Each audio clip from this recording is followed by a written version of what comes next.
Well, thank you for inviting me here today, and I'm going to tell you a little bit about what's happened with the dam removal. The title of my talk is The Effect of Salmon Colonization on Ecosystem Patterns and Processes. So the main question that we've been trying to tackle is how does salmon colonization influence ecosystem patterns and processes? And any opinions expressed today are my own and not necessarily shared or represented by NOAA. We always have to say that. One of the things about the Elwha Dam removal, there's a lot of different groups that are involved in the Elwha Dam removal, and so this is just a smattering of the people that are working on this. So it's a large process, it's a lot of money over a long period of time. And so I just want to acknowledge all the people that are working on it. So this is the Elwha Dam right here. As Joe said, the majority of it is in Olympic National Park, and there were two dams built in the early 1900s. The Elwha Dam is the lower dam, right over here, and the Glines Canyon Dam is right over here. And with the dams, it basically blocked off 90% of the watershed to anadromous fish. So anadromous fish are basically fish that spawn in the freshwater and then move out to the salt water and then come back. And so these are some of the species that were affected. So all different kinds of salmon, sculpin, and then non-native species too, including brook trout. So one thing that we know about salmon is that there's been a big decline over the last 100 years. So the Elwha is no different. So about 98% reduction in the population. But what people don't know is that there's been a shift in the species composition as well. So historically, pink salmon were the dominant species in the Elwha. But if you go there today, what you'll see is Chinook salmon, steelhead, and coho salmon dominating. Now all the populations are in very low abundance relative to what was historic. So this gives you an idea of what the population numbers are. So we're talking about something in the tens to the thousands, where before it was probably in the hundreds to the tens of thousands for each of these species. And some of the species, in particular Chinook salmon, are dominated by hatchery fish. So as Joe said, the Elwha Act was passed in 1992, and if you read the act, it's for the removal of the dams and full restoration of the Elwha ecosystem and native anadromous fishes.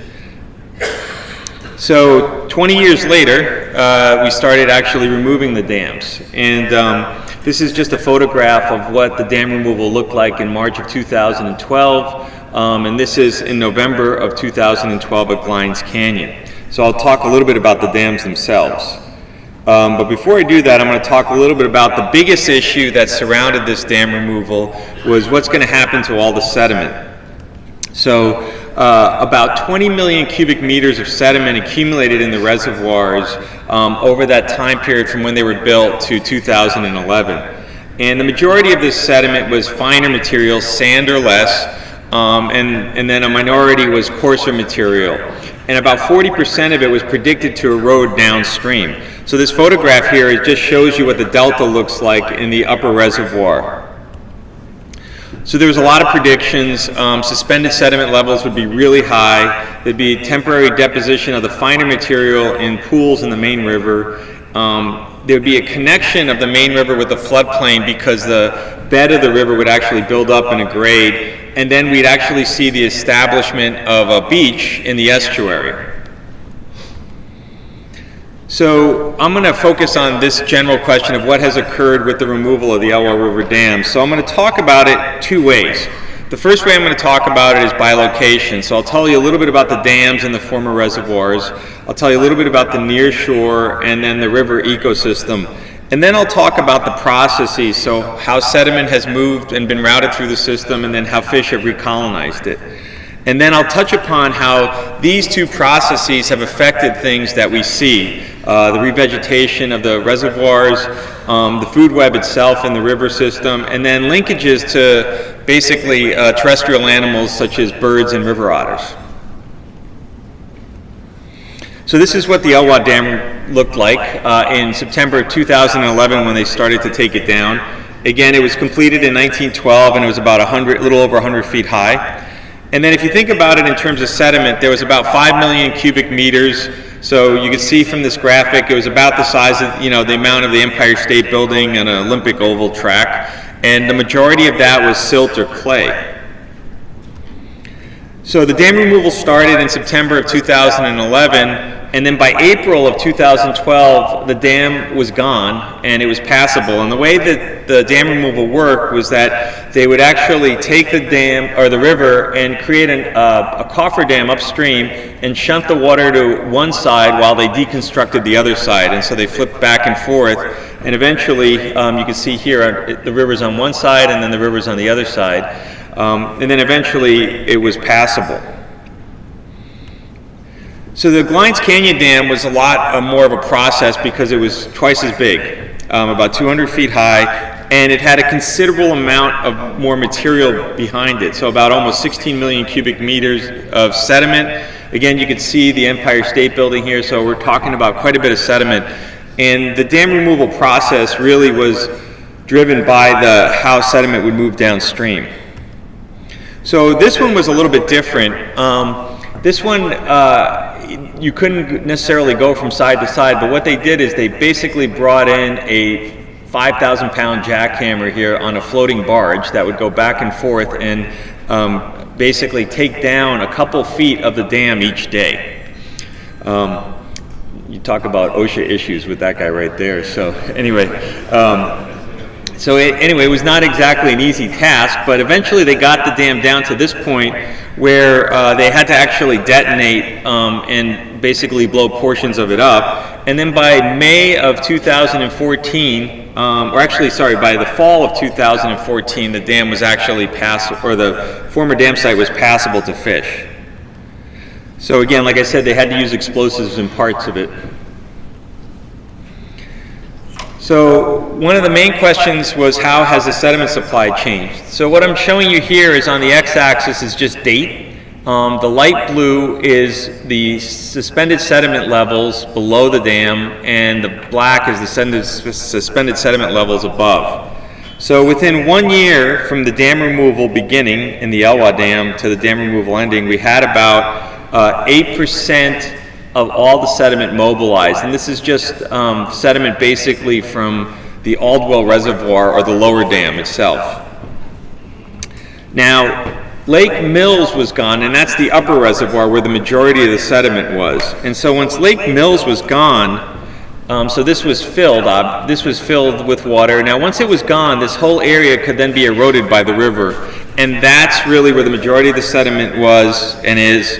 And that's when the suspended sediment levels really increased because the river had access to all that sediment.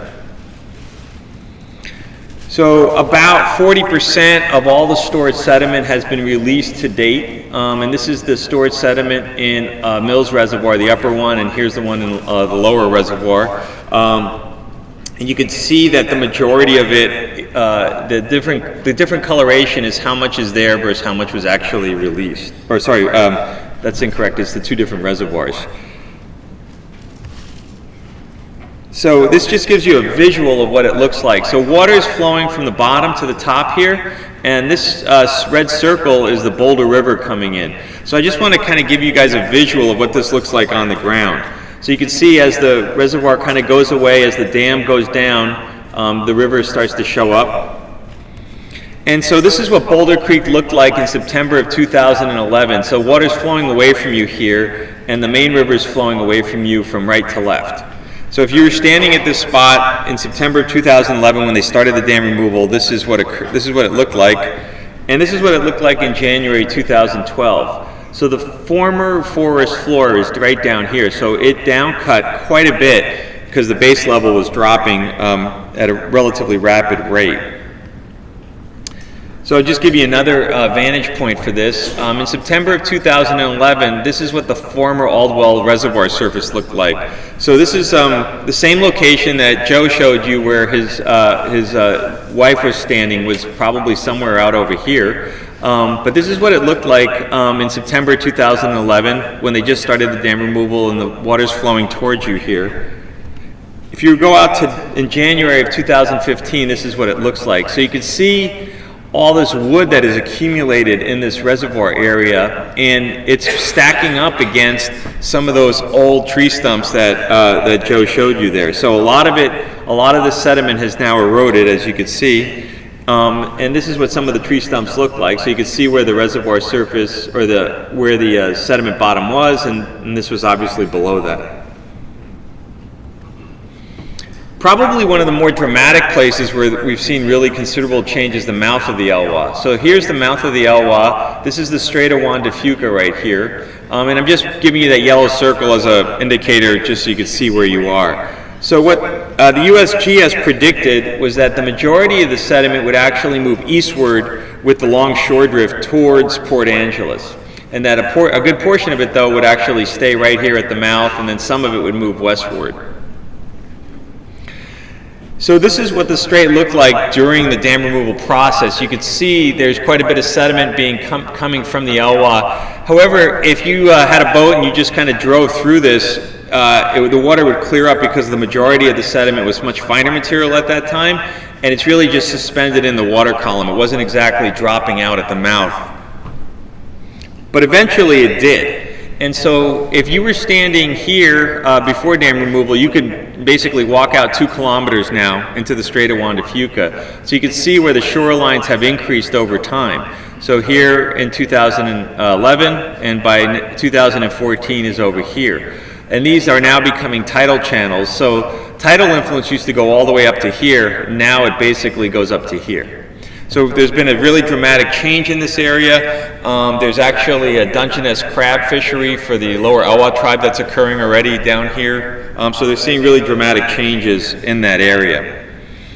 And obviously the biota that live in there, sea pens and moon snails, have also been affected by all that sedimentation though. So there's both positive and negative effects with this. So this gives us an idea of what happened in the river itself. I just want you to focus in on this black line over here. So this is the bed of the river right here. So dam removal began in September of 2011, and the bed really didn't change all that much. And the Elwha Dam was removed here, so you see a slight increase in the bed, so a little bit of sediment increasing the bed elevation.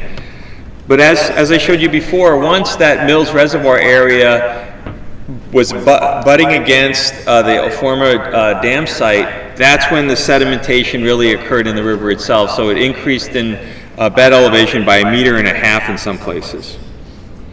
So again, to just give you a visual, here's the mouth of the river, and you're going upstream. Former Glines Canyon Dam, former Elwha Dam right over here. So I'll just show you how the stream bed actually changed visually here. I'll talk a little bit about how the stream bed in the main river changed here. And then I'll talk a little bit about something called floodplain channels. So for every kilometer of main stem that you could see here, there's about 2 kilometers of something called smaller floodplain channels throughout the Elwha. So under that forested canopy, there's actually quite a bit of fish habitat that's really important for juvenile salmon rearing. And I'll show you a little bit about how wood and gravel have developed in certain areas. So if you were standing in the lower river in September of 2011, you would see basically large, basically anything from the size of a baseball to a basketball. Now in April of 2012, you would see much finer materials, sand and silt and clay, in combination with the softballs and basketballs. And then by August of 2012, when gravel started to be transported downstream from the upper river, you would actually start seeing golf ball size material. And this is the stuff that salmon actually like to spawn in for the most part. So how has the river built up over time? So the green line denotes what the riverbed looked like. So these dips here are basically pools. So you're going from upstream to downstream here. And the black line denotes where the riverbed is in November 2012. So from July 2011 to November 2012. And you can see that all the pools actually have filled in the middle river here. So basically everything filled in, and not only did the pools fill in, but something called riffles filled in. And so when we get a change in the elevation of the river, it's that riffle crest which actually controls the elevation of the water that you see a lot of times. And so that will actually change how water flows into the floodplain as well. So again, just a visual, this is what the floodplain channels looked like. This is a place called Boston Charlie in '97, and this is what it looked like in 2013. So a certain amount of sediment definitely filled in the floodplain itself. And this just gives you an example from another place. So this is what the bed looked like. Water's going from the top to the bottom here. And the majority of it was cobbled size material. So again, about softball to basketball size material. And you can see with this coloration here, about ½ a meter of bed filling or aggradation occurred, and you can see that gravel actually came in as well. So for the main river, this is just an example of how it changed substantially. So here we're looking at it in August 2011 on the left, and you can see that by February of 2013 on the right, you can start seeing these large gravel bars being developed, and also there's an accumulation of wood. Now wood's pretty important in these river systems because it helps establish fish habitat and stabilize some of the area there. So when we kind of look at the whole picture as a budget, if you will, the majority of sediment that has been released has basically made it out to the Strait of Juan de Fuca. It's not that long from the upper dam down to the mouth of the river. I'm guessing it's about 20 kilometers. So anyway, you can see that a portion of it is in the middle river and then in the lower river. So about 10% of it roughly stayed in the river, with the rest of it essentially going out the river mouth, some of it staying and developing that delta that I showed you, and some of it actually becoming part of the longshore drift and moving away. So one of the main reasons why this was done was to increase salmon populations over time. So a lot of the questions that we get is how long will it take salmon to colonize and establish spawning populations. I'm not going to go into that today, but what I am going to tell you about is where we thought the fish would go and by species, and how many more fish there might be, and how we're actually measuring the change, because that's a really challenging task in an environment where you can't really see in the river itself, and then what we've seen so far. So we've developed some basic models that predict where fish go in the watershed. So if you remember, the dams were down over here. So we tried to predict by species based on the habitat conditions that they like, where they would go. So there's places in the watershed where there's these valleys, such as Geyser Valley, where it's conducive to all species. And then as you go further upstream, it might be more conducive to certain species. So the line thickness tells us how favorable it is for a specific species. So for Chinook, it might not be as favorable as it is for steelhead and coho in this case. So we've developed pretty simple models also to estimate what we think the population size will be as a result of the dam removal. So if you remember, the population size for Chinook salmon right now is about a couple thousand on average. We've had some good years over the last couple of years due to ocean conditions. We think it can get anywhere between roughly 15 to 20,000 fish.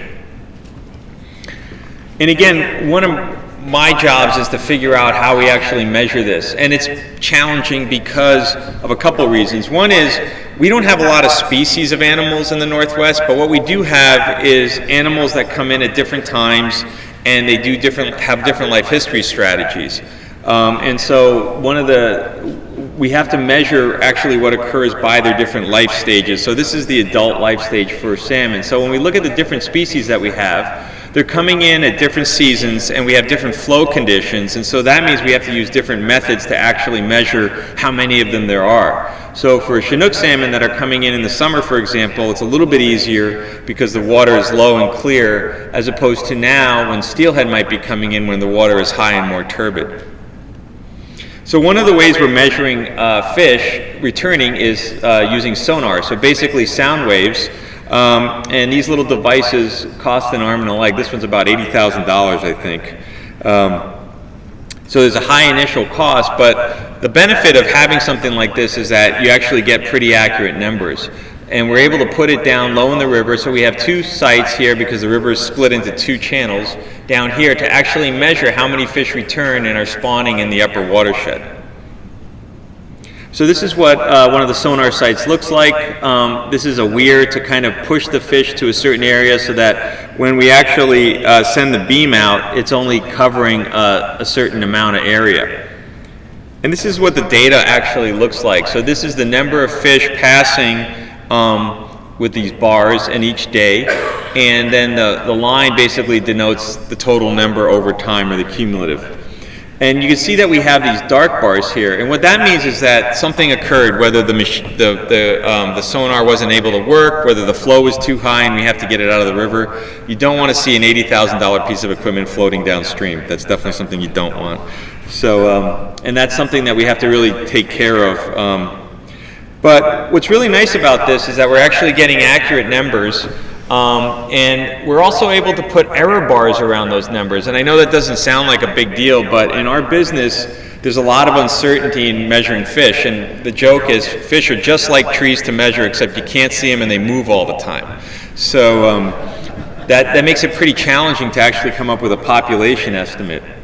And so having error bars around this to give people an idea of the uncertainty is really important. The other reason it's important is that we can actually take that uncertainty, that error, if you will, and figure out what's it due to. And it varies by year. So in 2012, we had higher flows in the river, and we had to pull the sonar a number of times so that way it didn't basically get torn out. So as a result, we had to actually we had a lot of data gaps. Where in 2013, we didn't. And there, actually, what happened is that we lost some funding and we lost one of our observers who was very good. So the observer error went up. So these are real-life scenarios where people want to know how many fish, but to kind of get that number, it varies each year based on a lot of things. And so actually, we can get better over time at measuring things if we understand where we're having error occur. So now I'm going to talk a little bit about the middle Elwha. So in April of 2012, the lower dam was out, so the middle Elwha between the two dams was available to fish. And some of the fish include steelhead, which is a picture right here. Basically, that's an ocean-going rainbow trout, coho salmon, Chinook salmon, and pink salmon. And I'm going to talk a little bit about what the various groups involved, including the Lower Elwha Tribe, Washington Department of Fish and Wildlife, and National Park Service have been doing in relation to the dam removal. One thing is that fish were relocated actually prior to the dam removal to give them a jump start. So these are fish that were returning to the lower river, coho in this case, that were released in 3 locations. So that by the time the dam came out in the spring, their offspring could actually go downstream. So this is a map or a Google image, water flowing from the bottom to the top. And these circles are spawning nests, or redds as they're called. So these are all locations where a male and a female actually spawned in the river or its tributaries. So we have 2 tributaries coming into the Elwha. I forgot to point out here, sorry. We have the Little River, which is on the right here, and right across we have Indian Creek coming in. And so these fish found this clear water environment and spawned in these areas. Some of them actually spawned in the river itself as well in its floodplain channels. Some steelhead were moved in the spring of 2012 as well. So this gives you an idea that the steelhead population is quite a bit smaller than the coho population. But not only did we get, and then we actually tried to track where these fish actually spawned. And you can see the majority of them spawning to the right here, or that's the Little River coming in. But we also got natural recruits. And the reason that we knew that is because all the fish that were moved were actually tagged with an external tag that you could visually see. So they were.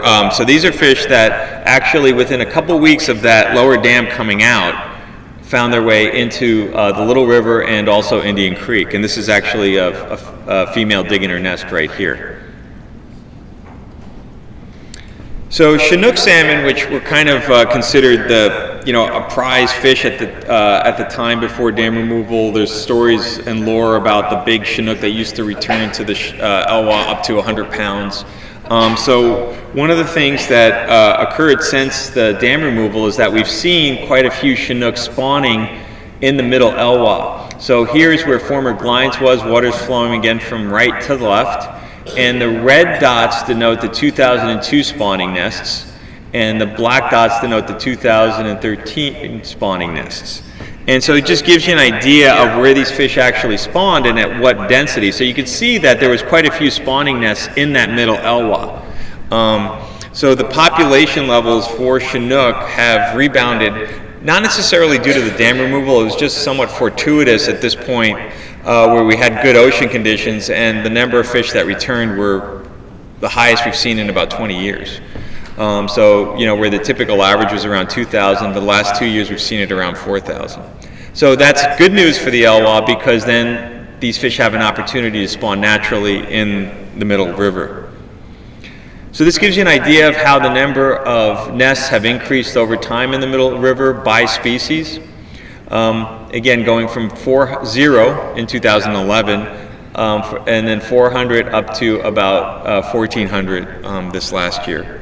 And we tried to make predictions before the dam removal based on other recolonization events. So this isn't the first time that salmon have recolonized an area. So we just looked at the data from other places about population growth rates and other things, and we tried to estimate what they were relative to what we found. And so far it's been pretty good. But, you know, everybody can get lucky, and that's what I say. So I think we just got lucky on that one. So I talked to you a little bit about the adult life stage and how we were measuring that. So one of the things that measures productivity from a river system from a salmon perspective is the juvenile life stage. So how many fish are actually migrating out of these river systems? And again, we have the same issues surrounding how do we measure those, different methods, different species coming out at different times. So one of the things that we do is we don dry suits, and we actually go in and we count juvenile fish. And this is the little river here, basically going from a natural barrier here at basically river kilometer 4.7 down to the mouth. Oh, I'm sorry, this is actually the number of adult spawning nests here. So you can see where the adult spawning nests are. And we do this with visual surveys where we actually walk the stream. And you can see that there's places where there were no adults. And then we went back, once the juveniles were spawned out of the gravels, to actually enumerate with dry suits where we actually saw fish. And you can see these gray boxes. Well, so that's the juveniles dispersing from where they were spawned and actually colonizing that new area. So a lot of times when we think of colonization, people think, well, the adults have to come back. In reality, it's also juveniles. The juveniles can actually colonize new areas as well. So we may see adults in only a couple places, but we can see juveniles up to 2 to 3 kilometers from where they were spawned. So the other thing we're trying to do is get an idea of the population estimate in areas. So we have 15 sites across the middle Elwha that we've been measuring using something called a mark and recapture technique, where we tag these fish and then we recapture them to get an idea of the population size. And one of the results that we've seen to date is that immediately we started seeing anadromous fish. So we obviously had resident fish that spent their entire life in these rivers beforehand, but once those barriers were disconnected, we started seeing anadromous fish, which would be coho and chinook.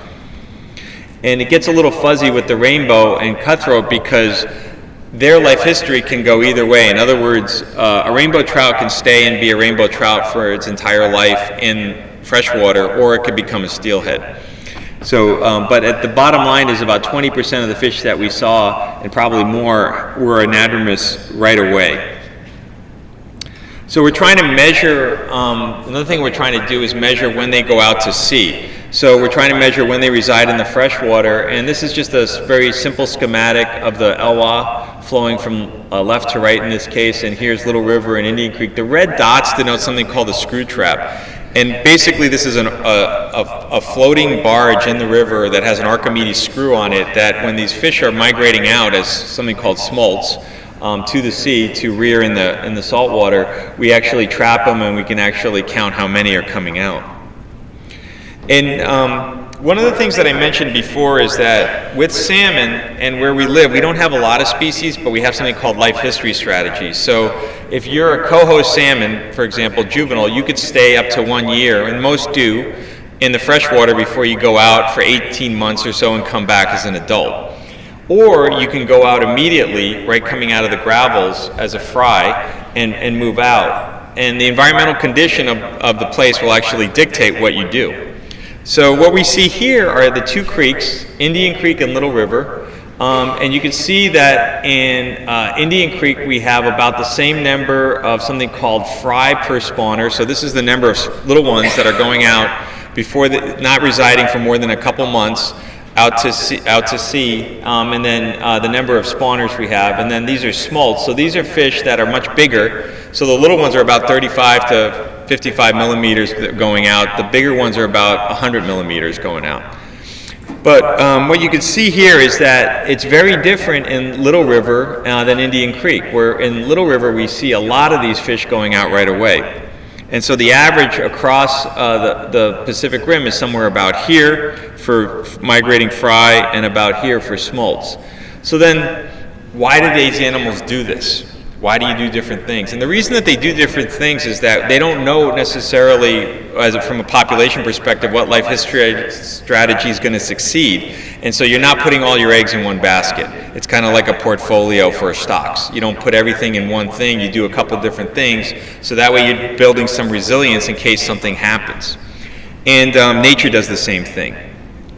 And one of the reasons why this happens is that in Little River, the optimal temperatures are far less. It's a much colder system than Indian Creek. So in these colder systems, what we typically see is fish not necessarily sticking around, but perhaps migrating out to more optimal locations. Whereas in Indian Creek, you could see that the optimal temperature range is almost 75% of the time. And we've documented other species. This is Pacific lamprey that we found in Indian Creek. So this is something that we weren't seeing a lot, and now we're seeing them. And everybody has a different reaction to this. A lot of people say that's really interesting. Other people like, get that off the screen right away because that's a really ugly animal. The other one is sockeye salmon. So one of the things that we have is a Lake Sutherland, which is a natural lake, and sockeye need lakes to actually spawn, beaches to spawn in, and we're seeing them return. And we're seeing different life history strategies. This is actually the first summer steelhead. So steelhead typically return in our area as winter fish, so anywhere from December to, let's say, June.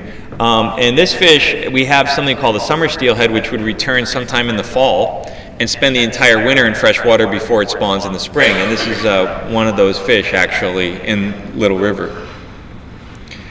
So there's a lot of other things going on. There's a revegetation plan that's being led up by the Lower Elwha tribe and the National Park Service, where they have a 7-year plan of replanting and then also monitoring natural revegetation that occurs. And when you see these terraces, what happens is that we have a forest next to these former reservoir surfaces. And as you go away from your seed source, you decline in terms of density and diversity of plants. And some of the more important variables include moisture, stream texture, and distance from the forest.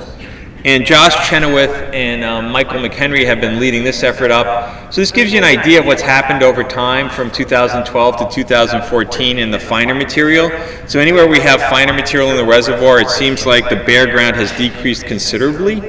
So we have kind of the growing conditions that work well. In the coarser material, not so much. So you can see here where you're starting at about 83% and it's down to 66%. So these are just from different plots across the different reservoirs. And then also we have invasive species in the area that they're dealing with. So this just gives you a map of where the invasives are occurring in the upper reservoir in Mills. So just to summarize the revegetation, that there's natural revegetation that's being established particularly in the finer sediments. And in the coarser sediments, it's proving to be a little bit more difficult and drawn out in terms of what's happening there. So now I'm going to talk about the food web. So this is basically the food source for fish. And so this gives you an idea of the food web here. So I want you to focus in the lower left-hand corner. This is work being led up by Sarah Morley and Jeff Duda. So the substrate has changed considerably, as I've shown you. And that's going to affect basically how algae or periphyton grows on the riverbed, how secondary consumers such as mayflies and stoneflies and caddisflies grow, and then obviously that's going to affect the food resource for the fish that live there. So there's a pretty simple study design that Sarah and Jeff have used. They broke up the river into 3 locations, the lower, the middle, and the upper, into different habitat types, the main river, the floodplain channels or side channels, and the tributaries. And I'm just going to focus on the middle and lower river today to give you an idea of what's happened. So we've seen a pretty dramatic reduction in the benthic invert density. So that's just basically how many bugs we're seeing on the actual stream bed itself. In the lower river in particular, 95% reduction. This data is from 2012, so this is reduced also in the middle now. 2012, we still had Glines Canyon Dam in, just as a caveat, so things didn't really change as much. But you can see in the lower river, we saw a really dramatic decline in the density of basically aquatic insects. And the species composition changed as well. So this is what we had prior to dam removal. So we had non-insects and dipterans, which are basically flies, and then we have stoneflies and mayflies. You can see the density really decreasing in that area quite a bit. Not a surprise if you change the entire substrate of a river. We've also seen the drift change. So the stuff I was just showing you is the bed of the river. So there's stuff in the water column, it's called drift. And these are basically drifting insects. And that's really the food source for most fish. You can see there were dramatic declines, particularly in the lower river during certain seasons, such as the spring. So the diet has changed too. Where before what we saw prior to dam removal, this is the percent of terrestrial. So what that means is that you have aquatic insects and terrestrial insects that fish eat. And for the most part, prior to dam removal, you would see that 70 to 80% of the diet was going to be aquatic insects basically floating through the water column. But what's happened since then is that because the densities of the aquatic insects has been reduced, the terrestrial insects have kind of taken over in terms of the diet source. So you can see here the proportion of terrestrial really increased. And that's a natural increase anyway. The tributaries are kind of like controls because they haven't been affected by the sediment. But nevertheless, we've seen a dramatic increase in the percent that's terrestrial in terms of their diet. The analogy I like to make is like if you go to a supermarket, there might be 30 kinds of cereal, right? So you're going to kind of pick and choose which one you like. But let's say you go to a market where there's, somewhere else and there's only one kind of cereal. Well, guess what? That's what you're going to eat. So that's kind of what's happened here to a certain degree. So just to sum up, we've seen a reduction in the benthic invert, but we think that's going to bounce back at some point, obviously, and a shift in the composition. So we've seen a lot of the traditional insects kind of go down in terms of their numbers, a change in the drift as well. And a more of a change over to a terrestrial diet more than an aquatic diet for these fish.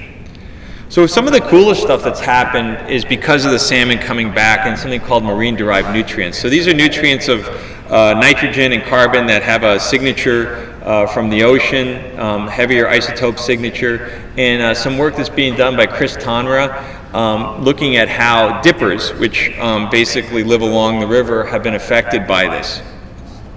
And this is a picture by John McMillan, who's done a lot of work out there, and you can see this is a salmon egg actually, right there, and this is an insect in the mouth here. So we measure, through basically the feathers and other things, we can actually get an idea of the isotope signature, both nitrogen on the y-axis and then carbon on the x-axis here, and basically anything in this circle here tells us that these are areas where there's anadromous fish, so it has a higher isotope signature for nitrogen and carbon as well, and these are areas without basically anadromous fish. And what's happened is that in the middle river, since dam removal, we've seen an increase in basically the nitrogen isotope in both BR, which is breeding season, and NB in non-breeding season. So we've seen an increase in that signature in the birds themselves, and we've also seen a shift where these birds would actually migrate more, and again, Chris is doing mark recapture, he's got these birds banded. What he's finding is that these birds are actually staying in these locations for a longer time period. So, obviously attracted to perhaps one hypothesis is the food resources available. Another thing that's changed is the animal response, river otters. So a lot cuter than a lamprey, that's for sure. Anyway, so what they've been trying to do, Kim Sager-Fratkin from the Lower Elwha tribe has been basically trapping some of these river otters and then actually putting in radio tags, taking blood samples for genetics, and clipping nails for isotopes, and then releasing the animals again. And this just gives you, this is just a cool map that shows where these animals are, these individual animals. So the red denotes a particular female that lived in the upper watershed that eventually actually made her way downstream and all the way over to Port Angeles and back. So it gives you an idea of where these animals are actually located.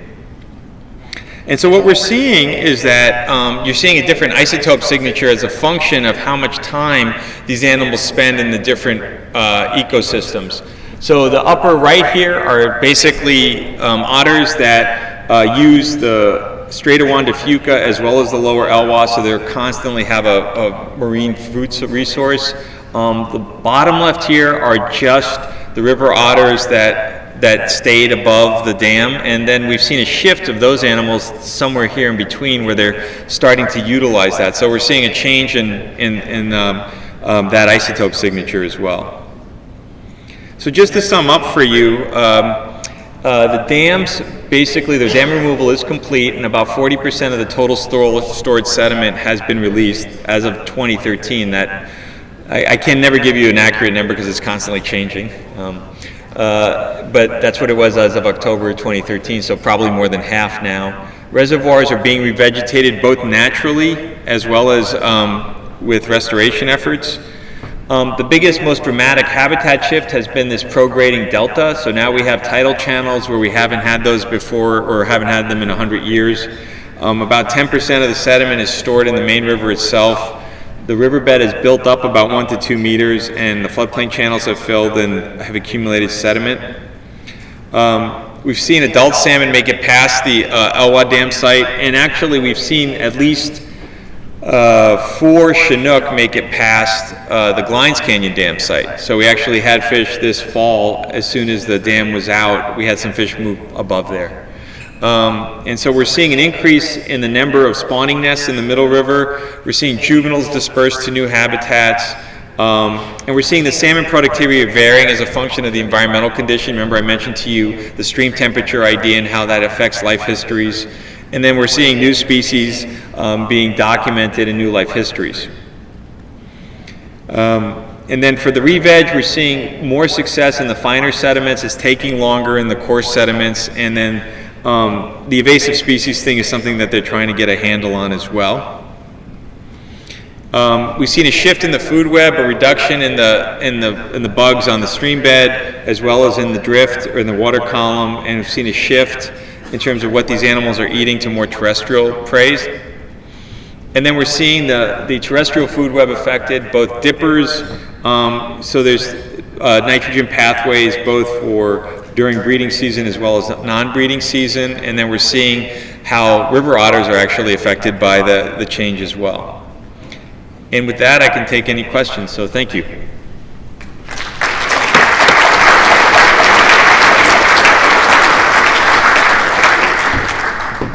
Okay, we have time to take a couple questions for George, and Sakib's got the mic, so just raise your hand. And It's such a huge undertaking, and I was just kind of curious. It seems you've documented a lot of success in terms of restoration.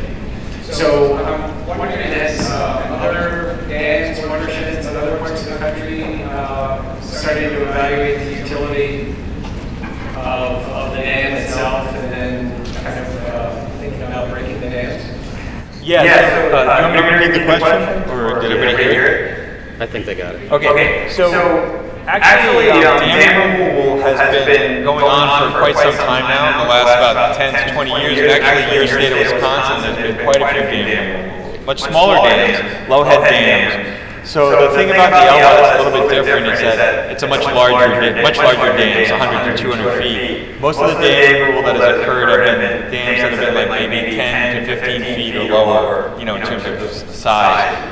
But people are evaluating it because there's going to be dams that are going to stay in for quite some time, simply because they are a source of energy for us. But there's other dams that have outlived their lifespan. And so I think that we can actually look kind of as a society and say, oh, well, you know, what are the values of keeping something there versus not? So some of the dams that have come out over the last 10 years have been for safety purposes. So part of the reason that this came out was not only the ecosystem act, but there were safety issues related to it. For people downstream. So yeah, it's becoming more prevalent in terms of people thinking about it and the benefits. So some of the things that are challenging with this, though, is that in some cases we might have exotic species upstream that actually can then migrate downstream and that people don't want. So there's a variety of different situations. And so while we're learning a lot from the Elwha, one of the challenges that we have as a kind of a science community is how much does this translate to anywhere else? You know, so a lot of it right now has been case studies, and we're trying to set it up so that we could actually do this at a larger scale to kind of come with general take-home messages for people. Okay, one more question here in the back on the right. You raised the question of take-home messages. What kind of societal comments were made when you start off with these nice pretty lakes, and you drain the lake, and all of a sudden you got these terrible floodplains, and all this erosion, all this dirt moving around, and you don't see immediate, quote, improvements in the water quality or fish or whatever. What kind of issues have you seen with that and response? So that's a really good question. Can we turn it down? Thank you. Sorry, I'm just loud, so I apologize. But anyway. Yeah, so that's a really good question. People were very concerned about the water quality issues associated with this. And as a result, there was a lot of building of infrastructure to deal with the water quality issues and also to deal with the fact that salmon might just be dying off because of the sedimentation. And so there's been hatcheries that have been built and other things that are part of this whole process.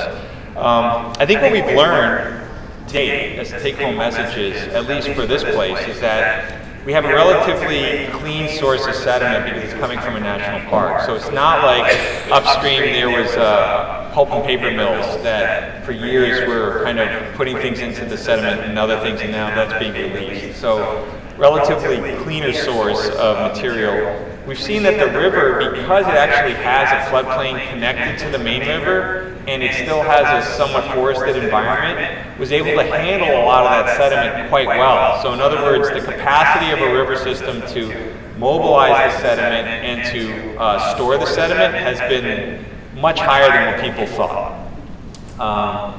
You know, there's obviously water quality issues in terms of the turbidity levels that we're seeing, but on the whole, I think that one of the take-home messages is that if you have functioning parts of a river system, like the main river to the floodplain, and you have a natural hydrologic regime, rivers can process sediment pretty quickly and pretty well. So that's one thing that we've learned so far, which was not expected, I don't think. I think a lot of people thought that it would be much more difficult. There's a couple of unexpected things that happened was where we did have water quality issues is you don't know what's underneath the reservoir. And so it happened in April of 2012 or 2013, I don't remember when, but I think it was 2012, there was a pulse of organic material that came out. And that really caused problems for the water treatment facility because nobody really predicted like a big pulse of organic material. So this is finer like wood and just detritus that was in the reservoir surface itself, and nobody really thought about that or knew where it was, but that actually had a pretty big impact for like a period of a couple of weeks to a month. So yeah, so there's definitely unexpected things that happen too, but I think the bottom line though is that these are natural systems, and if it's natural enough, then they can process things that occur like sediment. Okay, one last question here. Yeah, Eileen Fagan from Penn State University. Great presentation. I'm not a fisher. I don't even think I've ever gone fishing without a net, but this was fabulous. I learned a lot. My question actually ties in nicely with your previous question, and I was wondering about your outlet of the mouth of the river where you have the sediments growing, and whether looking back 100 years, 200 years, whether there was a delta there before because the sediment from upstream was blocked from getting that far. That's a really good question. Yeah, so we looked at something called the General Land Office notes. So back at the turn of the century, there was quite a few surveys done across the Pacific Northwest, and there was in fact a delta there. And over the last 100 years or so, basically that sediment has eroded because there was no sediment to re-nourish that area. So that area historically, not only from the maps, but just from anecdotal information from people that lived there, that you could walk from basically the Elwha to Port Angeles along the beach. You can't do that anymore. But now that it's being kind of re-nourished with the sediment, we're seeing just really dramatic changes, and don't necessarily know if it's going to look like what it did historically. That's one thing that you can't go back in time, and so it's a different trajectory, but you can still get the elements of it. I mean, one of the things that's really amazing is that if you went out to the Elwha before the dam removal and you heard just standing there listening, closing your eyes, you would hear the rumble of big rock. You know, so not like a beach you would hear in North Carolina would be like this nice fine wave sound, right? But now you go out to the Elwha, and that was one of the first things that I noticed when the sediment actually started coming in. You would see it just changes the kind of noise that you even hear. So the fact that we're seeing Dungeness crab and other things in there makes a lot of sense. So yeah, I think that we're seeing some of those elements of what was historically there, but also something different too. I think so. Thank you. Okay, let's thank George again.